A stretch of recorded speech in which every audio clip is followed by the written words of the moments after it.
Welcome to the Dental Team Podcast. I'm your host, Kiera Dent, and I have this crazy idea that maybe I could combine a doctor and a team member's perspective because let's face it, dentistry can be a challenging profession with those two perspectives.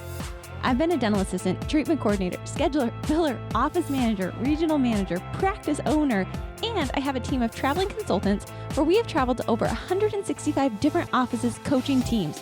Yep, we don't just understand you, we are you. Our mission is to positively impact the world of dental, and I believe that this podcast is the greatest way I can help elevate teams, grow VIP experiences, reduce stress, and create A-teams.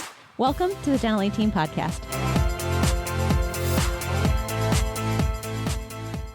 Hello, Dental Team listeners. This is Kiera, and you guys, I am really excited for this podcast. I was actually able to be a guest on another podcast with Rebecca. She is absolutely incredible. Her podcast is the Pinnacle Podcast, and we dove through so many fun topics that I had to do a crossover episode and share it with you guys. So guys, I hope you love it. I hope you take some amazing nuggets away from it. Go check out the Pinnacle Podcast. And as always, thanks for listening. I'll catch you next time on the Dental Team Podcast.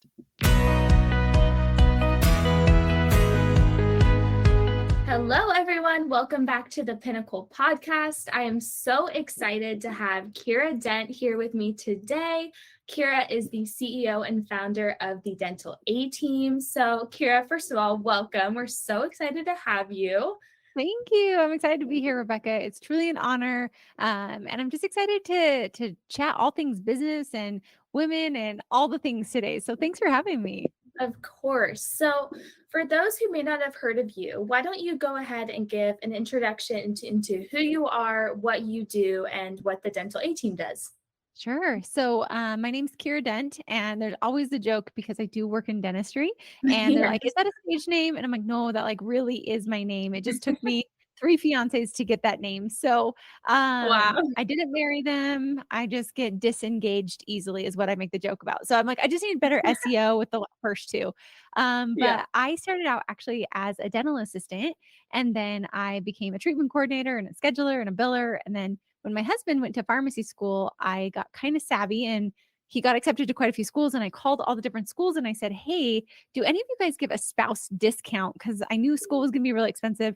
And Midwestern in Arizona, where he decided to go, gave a spousal discount. So I feel like I got real blessed and real lucky because I actually got a job in the dental school out there. So I worked in the dental college for 3 years. I felt like a tooth lunch lady. So I would just hand out teeth and composite and all the fun things. And then one of the students, she asked me if I would go help her start her practice and be a practice owner with her in Colorado. And I was like, absolutely, yes. I don't have to go to school like you guys just did. Let's do this. So we grew our first practice from 500,000 to 2.4 million in 9 months, and then opened our second location. And then there became 7 practices altogether. And I realized commuting back and forth was a little bit of a strain on my marriage and my life. And so I thought, hey, well, if I could help her, I'm sure I could help hundreds of other dentists that I know. So let's start the consulting company. So that's actually how Dental A-Team came about. And then wanted to start the podcast to just inspire more people to realize like life is just a great, beautiful thing we get to experience. And so and now here we are. So that's kind of my journey and how I went from team member to business owner to speaking with you today. Wow, that's amazing. So it sounds like you came into the dental industry with more of like an entrepreneurial background, more business focused versus kind of the healthcare side of it. How has that, impacted your journey? So I was a dental assistant before. So in high school, I started out as a dental assistant. Then I did like all the things. So, but I always had this itch inside of me to run a business. So while my husband was in school, I actually took a business class because Midwestern paid for us to get like free schooling. And I took a class and I made a business called the Russia Brush Club. So kind of like Dollar Shave Club. It was going to be like toothbrushes on demand where we nice. Because who honestly throws away their toothbrush and like gets a new one on the increment you should? Like nobody does. So that was the business model. And my husband was like, no, Kiera. Don't do a business. Like my family comes from custom home construction companies. Like I watched my family. That's why I want to be a pharmacist. I don't want to be doing this whole business thing. But I just had this innate itch of, I just felt that I wanted this I knew I wanted to run a business of some sort. So Mm, I think in my career, I think having that, I also got my bachelor's degree in marriage and family therapy. So kind of that okay. like therapy side plus entrepreneur, like love of business side. Yeah. And then the clinical side, I think I just saw all the pieces come together and where the gaps are in all of it. And I thought, you know Mhm. what? This is what I think I'm called to do. And so let's Mm, make this a real deal. But um I think I wish I had more business if I'm honest. Like I've mm, learned all of it just from boots on the ground, bootstrapping it, figuring it yeah. out, which I think is fine. But sometimes I'm like, gosh, like reading a P&L was really, really hard for me when I first started because I didn't even know how to Right. do it. Totally. So yeah. That's amazing. So, kind of walk me through the experience of launching that first dental practice. You're freshly new into the business. What was that like? What were some of the challenges you faced? And looking back, what was like the biggest lesson that you learned from launching that first practice? You know, I felt like I was a kid playing house in a dental office. Like I Mm, literally felt like I didn't know what I was doing, but like, sure, of yeah. course we can do this. Just like little kids think they can make Yeah. pancakes, right? With their little kitchens.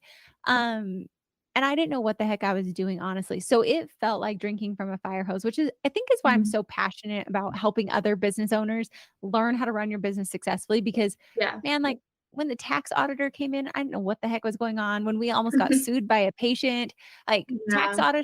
tax auditors, they don't have a sense of humor. Like I tried to make a joke and it wasn't funny. Yeah.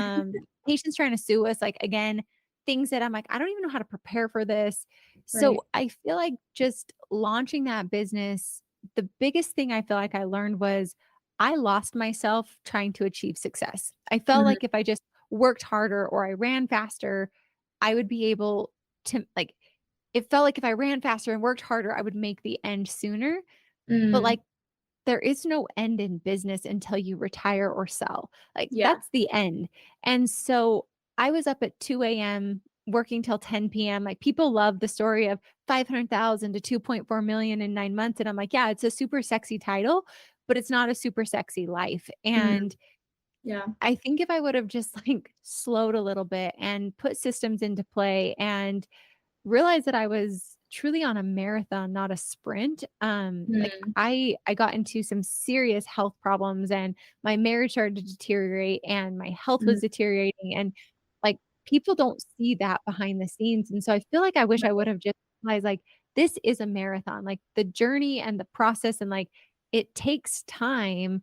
It's not something where if you just work harder and you grind it out faster, you can like get to the end. Because what's going to happen is you're just going to keep growing and building and adding and making this big, which then like makes the problems even that much bigger.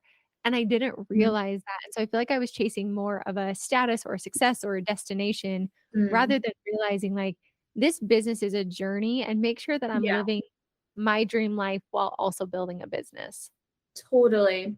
That's so true. And I think it's so applicable for any industry, right? Any position, so many of my mountain movers clients, they're practice owners. And I think it can be so, burnout, as you know, is at an all-time high for physicians and dentists. And I think that's just so wise. It's a marathon, not a sprint, and making sure that even as you're building your own practice, you're pacing yourself and making sure that it's sustainable long term.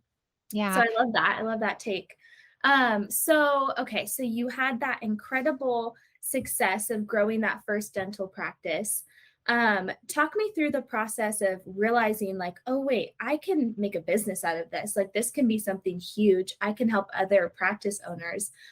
When did that moment hit you? And then what did that process look like of starting the dental A team? Yeah, so I think it actually stems back to when I got the job at the dental college.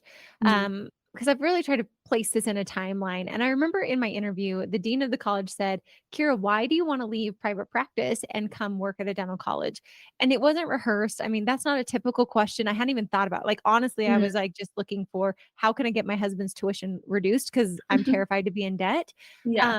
And when he asked me that, 'cause it wasn't about getting the job at the school for my husband's tuition. It was literally like, why am I leaving private practice? Something I love. Like, I turned down full ride scholarships to marriage and family therapy schools. Like, I was accepted to Mhm. grad school And Wow. in that interview, I remember thinking about my patients at the practice. And Yeah. so I was like, yeah, I love private practice. And yet I'm transitioning into the dental school. And the answer Mhm. came of because I want to positively impact the world of dentistry in the greatest way possible. And like working Mhm. in a private practice, sure, I can influence, but if I could like inspire all these students, just think of that impact.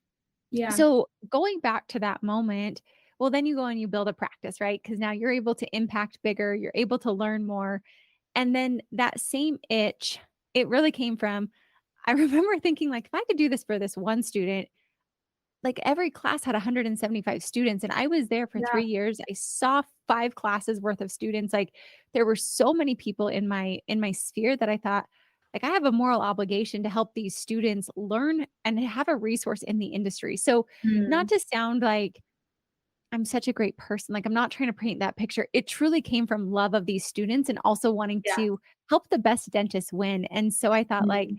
all right, if I just helped her grow from 500,000 to 2.4 million, adding these extra practices, Mhm. what could I do for the rest of these students? So that's how Yeah. Dental A Team came. I remember like packing a bag, going to one of my friend's offices. I literally paid him to come in and consult because I'm like, I don't even know what I'm doing. I've never worked with a consultant.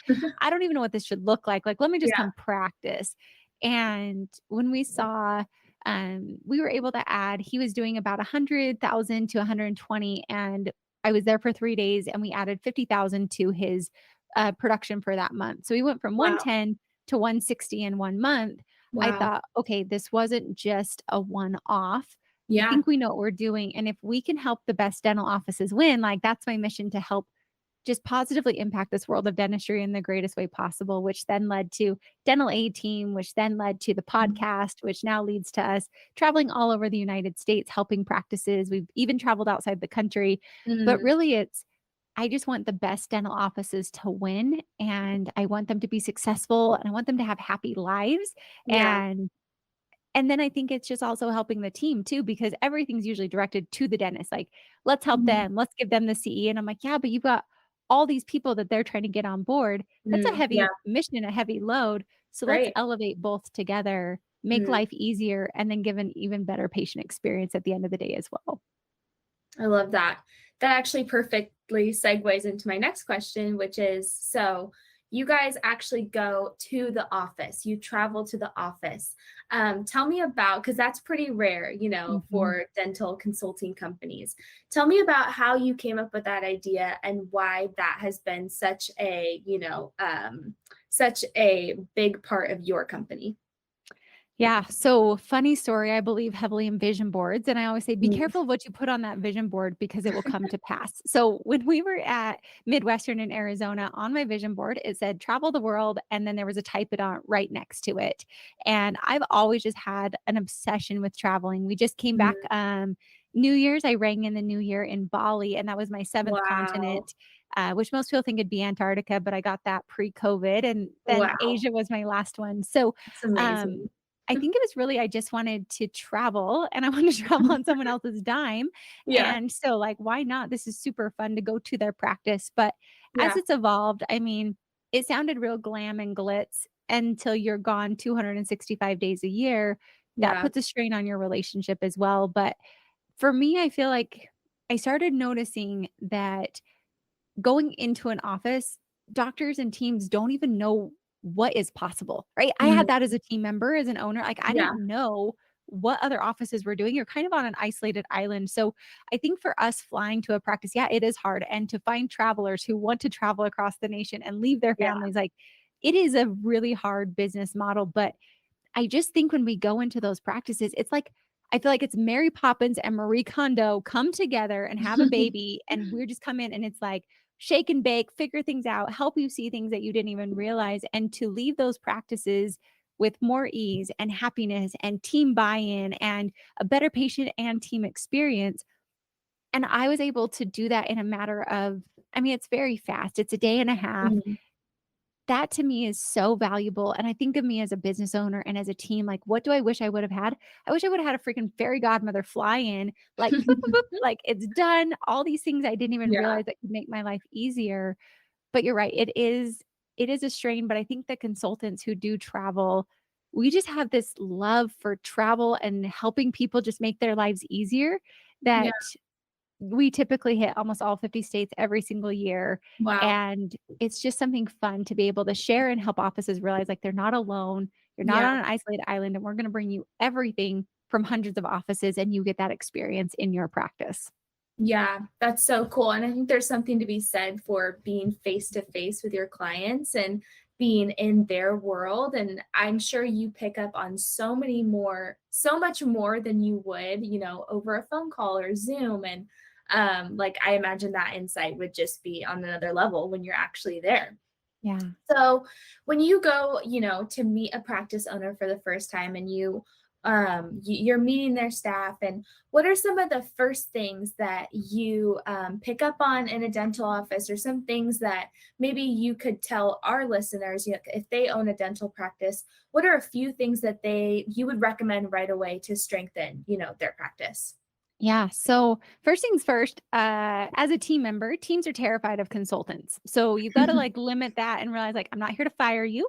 I'm Yeah, here to see what you're doing really, really, really well, because yeah, offices who hire a consultant aren't terrible. Like they're not right. these falling apart practices. They're doing things really, really well. And they Yeah. just want to go to the next level. So like, I'm here to compliment you on what you're doing well, and then also see some gaps of where I can make your life easier. So Yeah. I always ask offices like, if I could change one thing for you, what would that be? And I think that that's like just a really simple, it seems so obvious, but I feel we don't ask that. Like, if you just ask your Mm, team right now, have all of them fill out a quick survey, like, if I could make your life easier, what would be one thing I could do?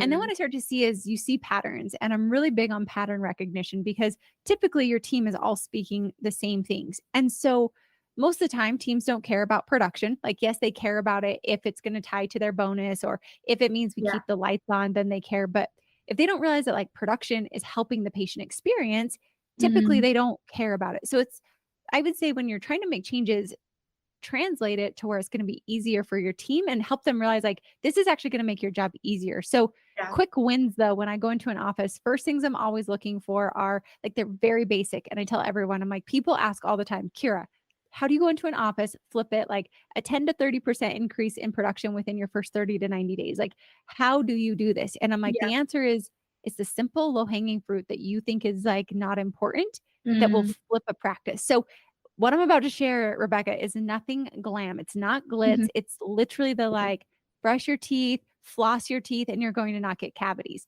Same type of thing. It's, are you having morning huddles where you're looking to win the day? I'm looking mm, to see, does your team prepare, and are we just filling a schedule, or are we productively filling that schedule and making it an ideal schedule for us and also for mhm. our doctor? Because, and it's funny, I interview consultants all day long and I say, like, what is a good productive schedule? And they're like, if it's just full. And I'm like, but break that down for me. Like, what does full mean? Because I can like Yeah, slam a bunch of crown seats in that schedule and that's full. And doctor's real angry at the end of that day. Like, that was not a right. productive day. So I'm Yeah. looking for morning huddles. I'm also Mhm, looking to see, are they like, depending upon what their needs are, I don't usually come in with a set, like, okay, here's what we need to do. It's really, what are your goals of your practice? Because that's mm, all going to tie to different things. But like, quick hit items are morning huddles, handoffs, making sure we're transferring that information. And like, I'll just give you a real dreamy one. I call it the NDTR, like never date the rookie, or mhm, neuter, or whatever the heck you want to remember this for. But it stands for like next visit, date to return, time needed for appointment, and then recare scheduled. And like mm. those four little pieces, I have literally taken case acceptance same day from like 50% to 100%, Wow. added over $25,000 worth of treatment just on that one simple little phrase, because Mm, patient hears it, they know exactly what they need to schedule for. Front office hears it, or clinical team hears it, doctor said it, and everybody's on the same page. That will radically increase communication, radically increase the patient experience, make it easier. And then I'm looking for other things that are maybe soft skills. So, like, how are we answering the phone? What's our patient experience? Are we yeah, tracking KPIs? Are we doing one on one with our team members so we don't lose team members? And then whatever else it is, like, and for every practice, it's different. So that's something I love about what we do and the autonomy we give our consultants is it is truly just like a treatment plan. What do you guys want? What are your goals as a team and as an owner? And yeah, then let's add those pieces in. But I think that's a pretty quick hit list of items that are going to be a quick, like, immediate momentum that yeah. you can implement and see a big difference really quickly. Yeah, that's so good. That just reminds me of the quote, small hinges open big doors. And it's like, Yes, if you can just pay attention to those details that you may not think are that impactful, I feel like that's an incredible way for practice owners to just like, whoa, there's some little things that you can dial in that will make a huge difference moving for forward. sure. Yeah. That's so awesome. So obviously, COVID hit in 2020 and the entire healthcare industry shifted forever because of it. How did the dental A team handle COVID hitting and how did that impact your business? And did it shift your strategy moving forward with dental practices?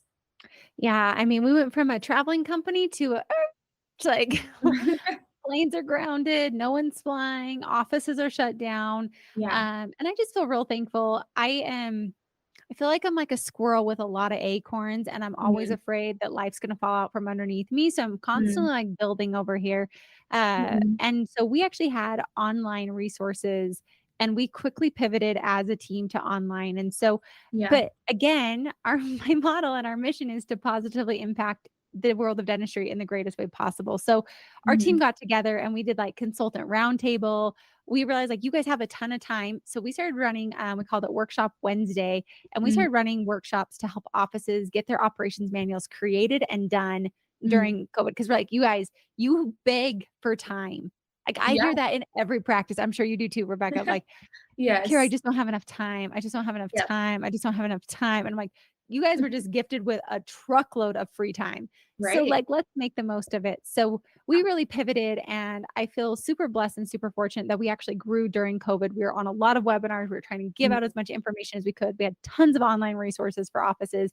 We had a That's lot of awesome. offices actually start consulting during COVID because they thought, "Hey, like, we've got downtime." They had no Yeah. idea, and kudos to them for having the, like, abundance mindset rather than scarcity, but I feel Yeah. real thankful. I just remember so I flew home from Antarctica. I Wow. tried to go back and, like, I tried to convince my husband that we should keep going, and he was like, "Here, I gotta get back to work." So we got off the boat, we went to Disneyland on Saturday, Sunday we flew home, Monday, I start on my coaching calls, and literally from my 6 a.m. call to my 11 o'clock call, things are shutting down, everything's happening, my clients are like, "What's going on?" Wow. And that boat that I was going to be on, going back to Antarctica, got stuck in the ocean for 2 months, and I'm like, "Wow, that was a real big blessing." But I remember Wow. sitting there thinking like, I don't even know what's going on. I don't know what's happening for these clients. I don't know how like there was pure panic and I am so thankful I had a coach because she literally kept me like solid stalwart like Kiera, you've got to be strong for your clients. You need to be thinking Mhm. 50 feet ahead. And Yeah. that's just where I think I got like a huge testimony of like you need to have a good coach. You need to have someone in your corner and as we're headed into a recession, I'm like, do you have someone who's going to be mentally strong for you? Because that's Yeah. how we pivoted. We grew during COVID. We had Yeah. so many people come through, and I just feel very thankful and fortunate. But I do remember going from March, coming back from Antarctica to September, getting on my first plane and being utterly terrified. And now it's kind of like Yeah. you think back and you're like, it was fine. And I'm like, yeah, it's fine because we knew what was happening. But at that Right. time, I'm like, I've never met someone who's died of the flu. I really haven't, but I Yeah. knew people dying of COVID and you see these cities impacted in ways that we couldn't even imagine. And so I Yeah. think back to how grateful I am that we were able to pivot and change. And then it was fun. And Mhm. then we became like ridiculously busy because everyone wants people to come to their practices because they don't want to fly anywhere. So it really definitely ramped up and we all definitely went around the world a couple of times in those next couple of months. But Yeah. during that time, it was really a big pivot to we can do things virtually. I think the best thing for us, and I'm sure you feel this, is offices got comfortable doing things on Zoom. And I feel the need and necessity for in person became Mm, less. And they realized that a lot could actually get done virtually more so than they thought that they yeah. could be. Absolutely. Yeah. We kind of have a similar story as a company of COVID really. I mean, we launched during COVID. We launched July of 2020. So Mhm. but, I think that it couldn't have been more perfect timing because, virtual assistants, remote outsourcing was perfect. And I think there's something to be said for pivoting, right? And knowing when to pivot and not being scared. And I like that your mindset, you're always thinking ahead, right? You're thinking about what's going to happen next? Because that's, your job as CEO is to be that visionary for your company. So just the fact that you guys were able to grow during COVID is such a testament to that. So that kind of leads to my next question. So obviously, technology became essential for practices to embrace, especially because of COVID. So where do you see dental practices or medical practices? How much more important is technology going to become moving forward? Just what are your thoughts about that? Ooh, such a good one. I love juicy questions like this.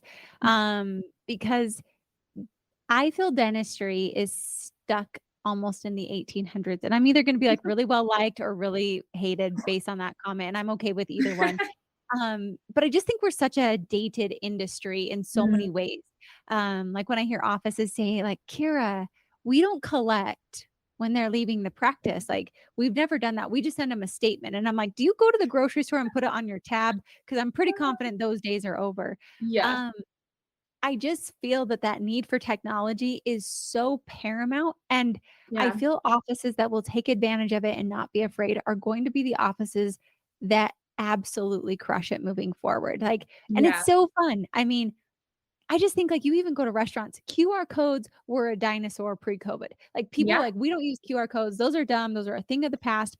Boom, yep, baby, guys. Those things came back, and I feel it's yep, the same thing with technology.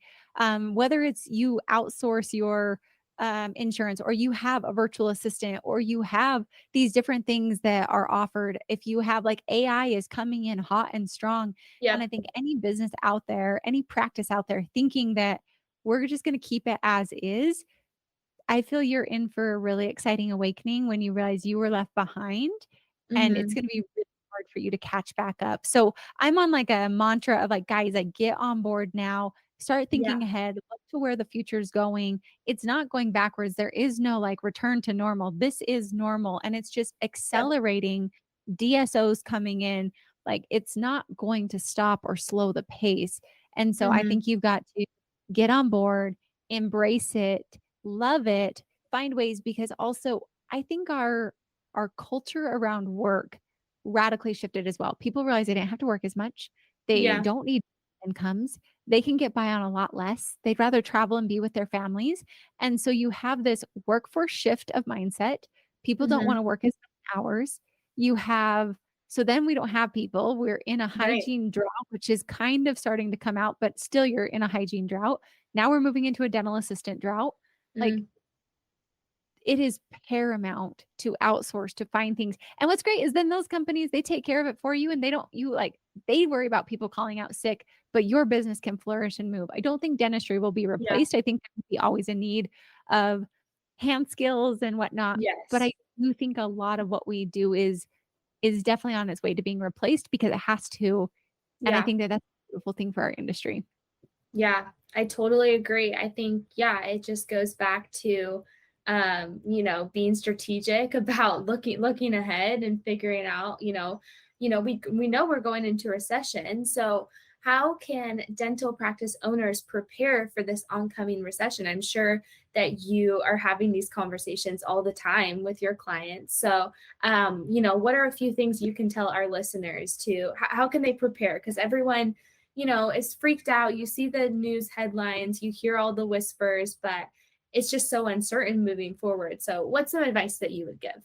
Yeah, so I would give the advice of number one, you got to have a strong mindset. If you don't have that right now, like, start getting it. And that can be Mhm, through meditation. I think meditation is workout for the mind, and mhm, meditating, journaling, getting yourself into a good headspace, snagging a coach if you need a coach, but yeah, whatever's going to keep you mentally strong, because, like, we're going into warrior mode. Like, can you go through? I feel like it's like, are you that buffalo that's just going to keep walking through that freaking storm? Or are you yep, gonna be like the chicken that's, like, running around, like, trying to get cover, and, like, the sky's falling on you?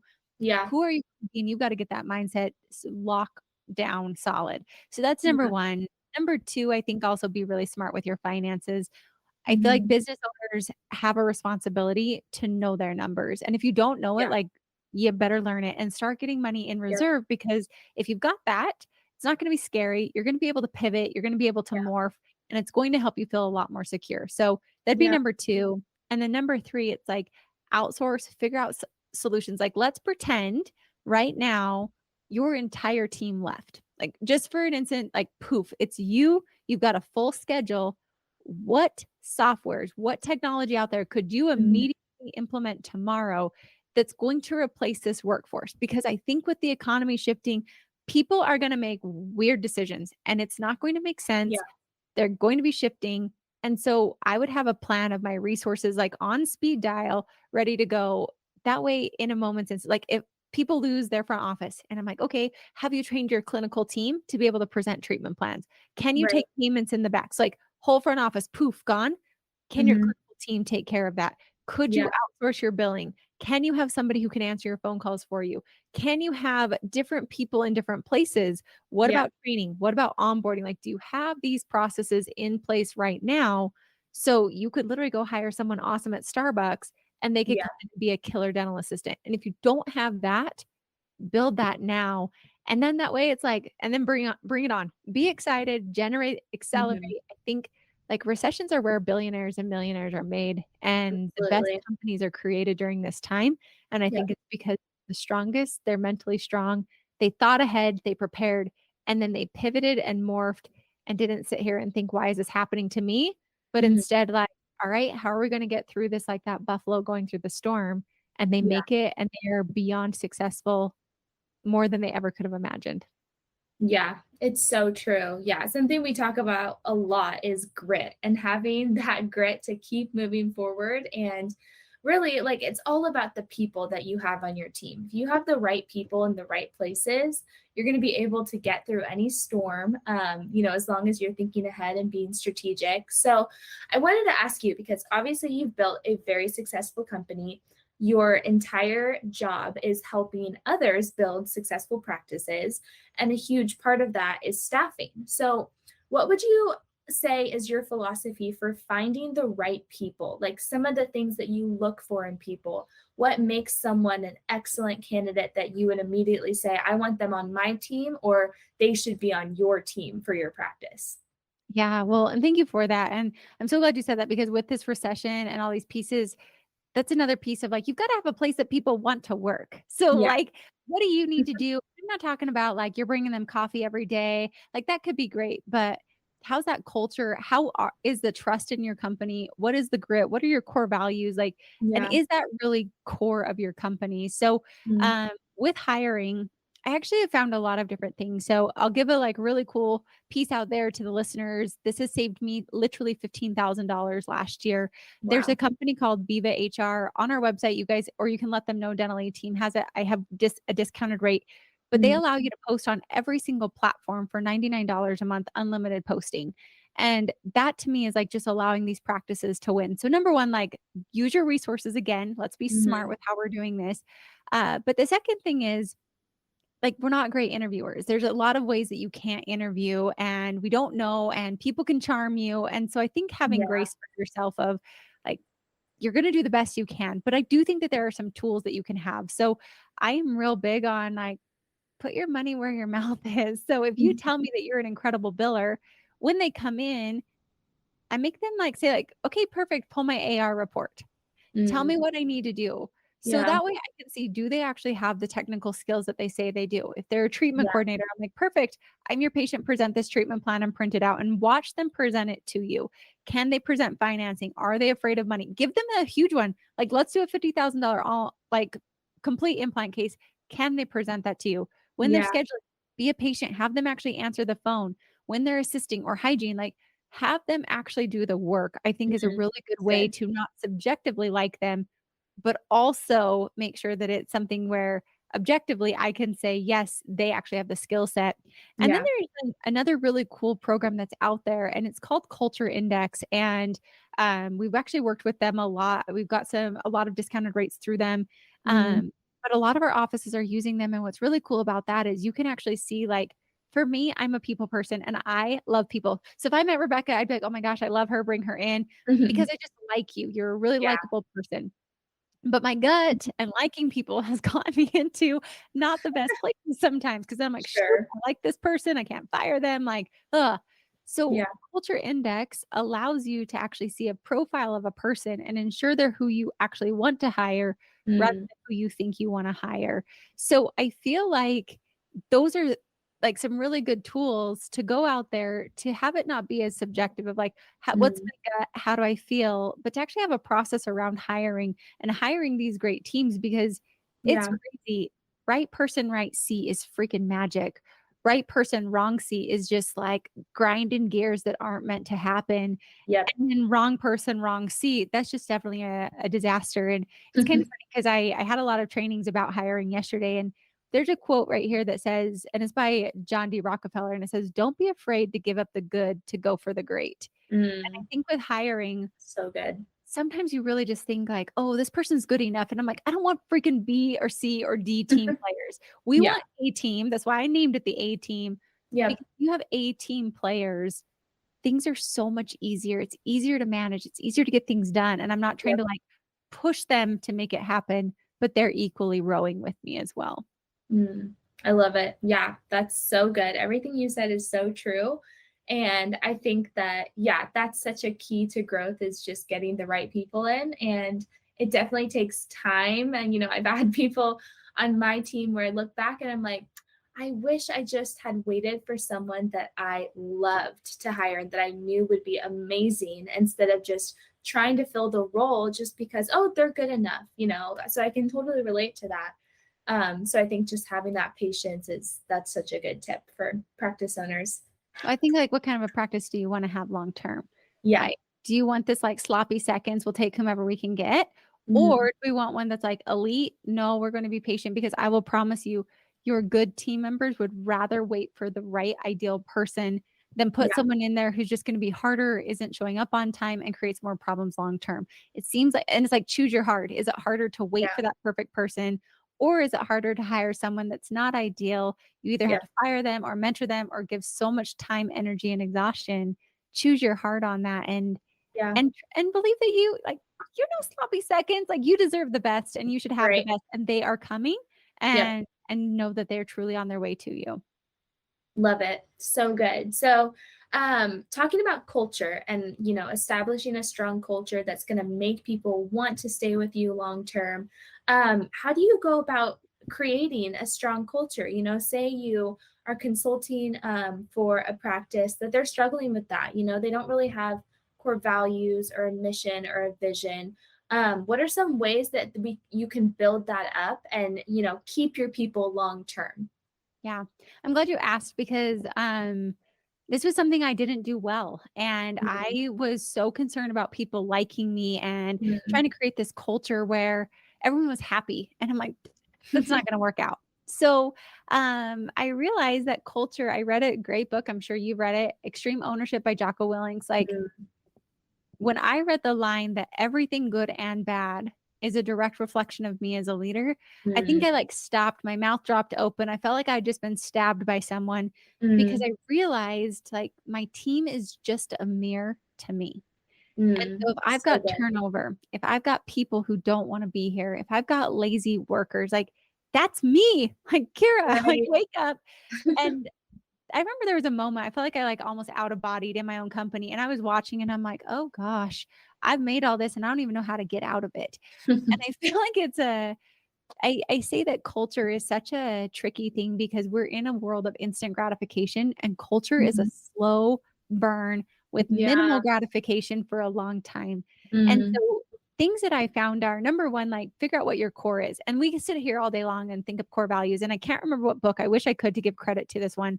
Um, but I remember they said like it's the three things that were the core of what you started this business with. So if you go back and think of like what were the things you wanted to create? What was mm, that? And for me, it was like I want a place that's fun, that's easy.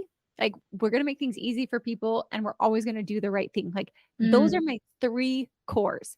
Like Yeah. everything else is great, but that was my three core pieces. And then we're up to seven. Ours are cute little core values, and we call Mm. it the dope GIF. And our marketing team made us a literal GIF that says dope. And I think it's hilarious because I love wit. Um, but we use our core values literally every day. So Mm, it's in our morning huddle. Wednesday's core value shout out. Their one-on-ones are around the core values.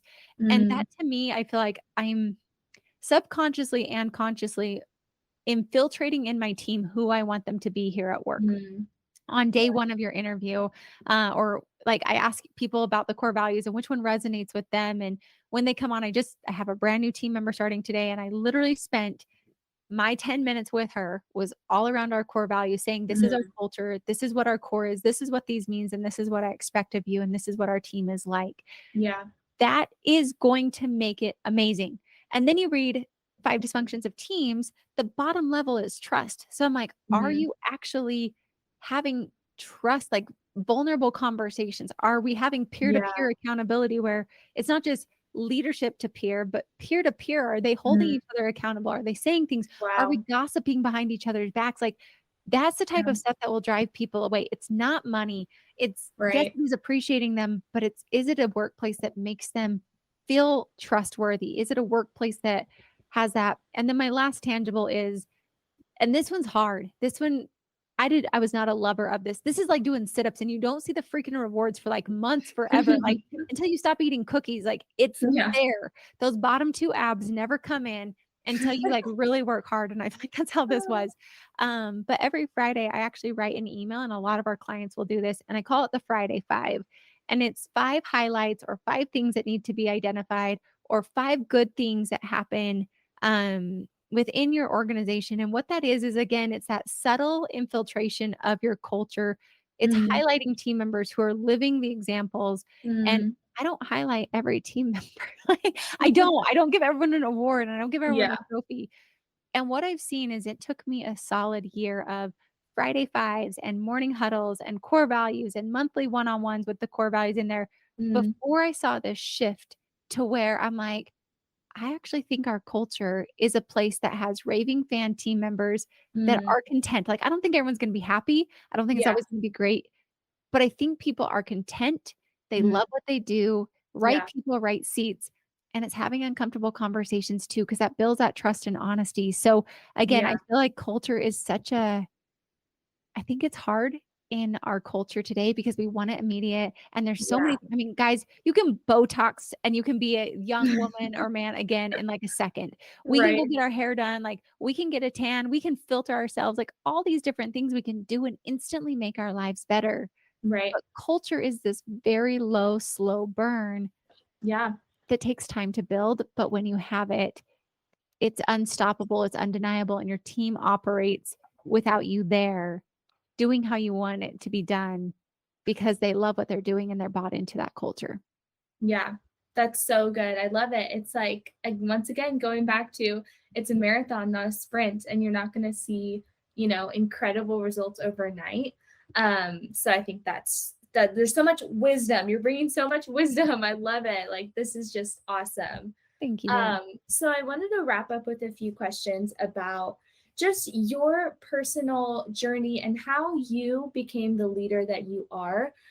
You obviously have so much insight and you've put in the work. And I guess if you could talk about your process of, you just seem like a lifelong learner, right? You seem like you're always trying to be the best version of yourself for your company. How do you maintain that, right? Like, how do you keep running that marathon and not get burnt out and, continue casting vision for your team and your company? Gosh, that is a really great question, Rebecca. And as you're asking, and I was thinking, like, gosh, like, what do I do? And Mhm. I think like going back to the example of when I was a business owner young, I think as business owners, I always thought like, again, let me grind it out, let me build it right now, and then I'll be Yeah. there. There is no arrival, guys. Like this is the arrival. So you might as well enjoy it right here. And Mm, make this really awesome today. And so things that I've done, I'm really big on cadences. I don't like to have to try and remember things like my billing is on Tuesdays and Thursdays, so I can mm, remember it. Podcast days on Thursdays. Like I yeah. just have cadences set up, but Yeah. I try to do a book a month minimum of, Mm. and like there's a ton of them out there. So my Audible is just jam packed when I'm flying. I've gotten it up to where I can do that at about 4 times the speed, and I can Wow. just consume books. It because I like love to push my limits. But I Yeah. think it's, like, find fun in it too. I mean, reading Mm, books can be cool, but trying to, like, get it to 4 times the speed and comprehend it and take notes, like, that's me challenging myself on a personal level, but I really right. think, like, as leaders oh gosh, this is gonna sound, like, very egotistical, and I hope it comes across the way I'm intending it. Like, you are the golden goose. You Mm, are the person that you need to treat like a Ferrari, and I'm not saying, like, mm, you need to go sit in your office and have people, like, bring you bonbons and, like, fan you, like, that's not what I'm referring to. I'm saying, mm. like, you gotta freaking take care of yourself and give Yeah. yourself that substance that is going to grow you. So I think about myself as, like, a Ferrari, and I'm like, "Okay, I love cars, I'm a big car girl, I love to race," and I just think if I had a Ferrari in the garage, which I don't, one day maybe, guys, I don't know. It just seems like so awesome and frivolous and, like, ridiculous, all mixed into one, like, no Right. judgment to anyone who has one because I secretly want it too, but, like, you don't even have an emergency brake, like, what the heck? But I just think, like, how would I treat that car? I would, Mm, like no dust would be on it, and it would get, like, hand waxed, and it would have, like, right. premium, fuel in it, and it would be, like everything would be making sure that that thing was pristine. And yet, Mm, do we treat our bodies that way? Do we give mm. ourselves the proper rest? Do we feed our Wow. minds So with good nutrition? Are we fueling our bodies with healthy nutrition? Are we getting mentors? And are we good. like Mm, what we're consuming? Is it like social media? Awesome on some levels and total junk on others. And I'm like, I gotta yeah. be careful because what goes in this brain is who I become. And I need to make sure that Right. I'm really keeping myself there. So I feel like it's that matter of realizing like you are the golden goose. You are the Mhm. we got to keep you good Yeah. for your family. And I think I realized like I need to be able to enjoy right now, and that's something that I'm allowed to do. Like, it does Yeah. not freaking matter what your bank account looks like. It does not matter. Like, you are living the dream. Like, the what you're living today is what you dreamed of before. And so, like, Yeah. why can't we celebrate that? Why can't we have fun with it? Why can't we take care of our bodies? Like, Yep. that is the fuel rather than being like, I don't know. A good question to ask yourself, and I've asked myself this many times is, Kira, if you were an employee of yourself, would you keep working for you? Mm, that's good. Because I think that that will then help you see like, "Heck no, there's no freaking way I'd work for myself." Yeah. And if not, then let's change that. Let's change that because that's gonna keep you growing. And then whatever it is for you, for me, it is constant knowledge and growth. Like, I love to go to Mhm. places where I'm inspired.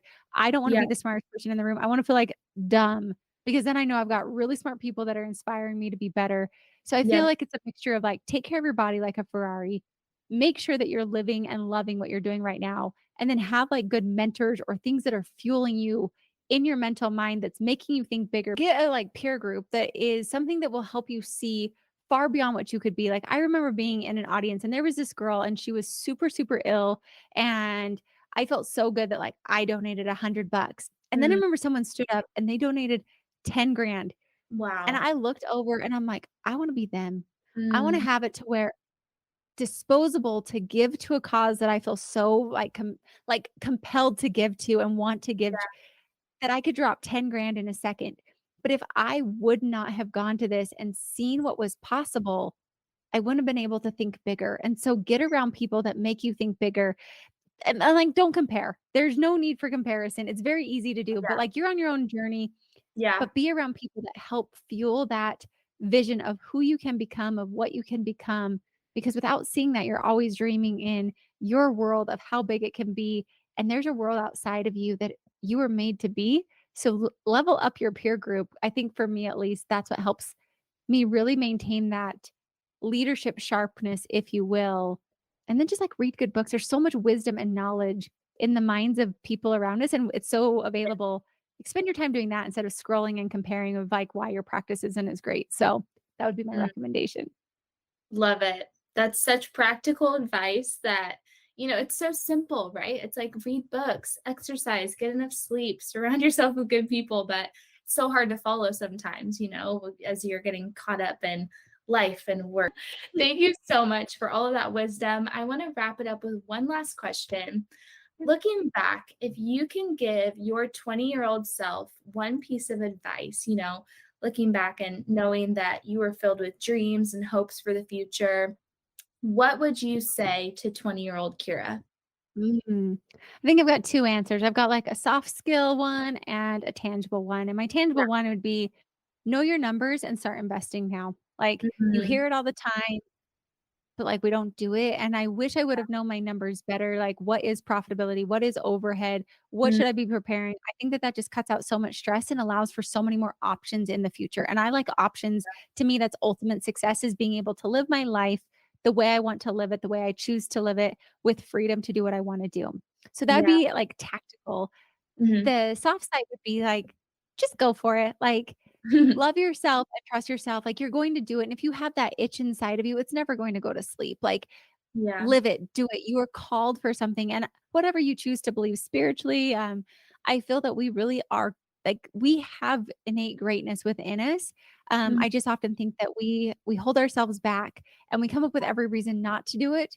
That I'm like, why not just go for it? Why not Yeah. just do it today? You have one life to live, and the way I envision it is I wanna be, like, sliding into home base, going into my grave, ringing out, like, with so much joy and passion that I lived Yeah. my life for me and not for anyone else. I lived a life that I'm proud of, that if I was seeing myself, like, I'd be cheering me on, and I hope for everyone else that that's what they can do, and that's what I tell myself of, like, live full out for you. Live Yeah. the life you want to live, not the one that you think everyone else wants you to live. I love it. That's so good. Well, Kiera, thank you so much for coming on the podcast. You have dropped so many truth bombs and brought so much just relevant, timely info to our listeners. So, thank you again. And where can people find you? If they want to take their dental practice to new heights, how can they get a hold of you? Yeah, for sure. Well, Rebecca, it's been a honest, like absolute pleasure. You're just a ball of sunshine and I adore you. And when I meet you in your home place, I'm going to just give you a big hug. So thank you for Oh, having me. of course. Um, and if you want, come hang out with us on the podcast. We have the Dentally Team podcast. But also for your listeners, something real fun. Like if you want us tangibly in your practice, we fly there. But April 28th and 29th, we're actually doing a virtual team summit. And let's not like think of a summit as like lots of speakers, you sit there passively. If you've heard me at all, you probably can only imagine how this is. And this year it is Secrets of the Multi-Million Dollar Practice. We're Mm, sending swag boxes. It's full team, like retreat style. We're wow. sharing all the secrets, tangible, tactical, with the whole team involvement. And for your listeners, you guys can head on over to thedentalateam.com/summit 2023. And then if you guys use coupon code eBird 2023, so it's for early bird right now, Mhm. eBird 2023, you get your full team ticket, $300 off at $699, entire team. I don't care if you've got 5 team members or if you've got 500, bring them. Everybody gets CE. It's going to be a freaking good time. So if you want to have fun, I just think it's a way to level up your team, level up you. It's a way to I'm going to mix you with a bunch of dentists too, guys. So you're going to meet new people. You're going to level up your friend group. But either the podcast or come on over to Summit. It'll be a real fun time. And for your listeners, that's $300 off for you guys off of our team ticket. Amazing. Well, thank you so much again, Kiera. I really appreciate it and wish you all the best. Thank you so much. I appreciate it.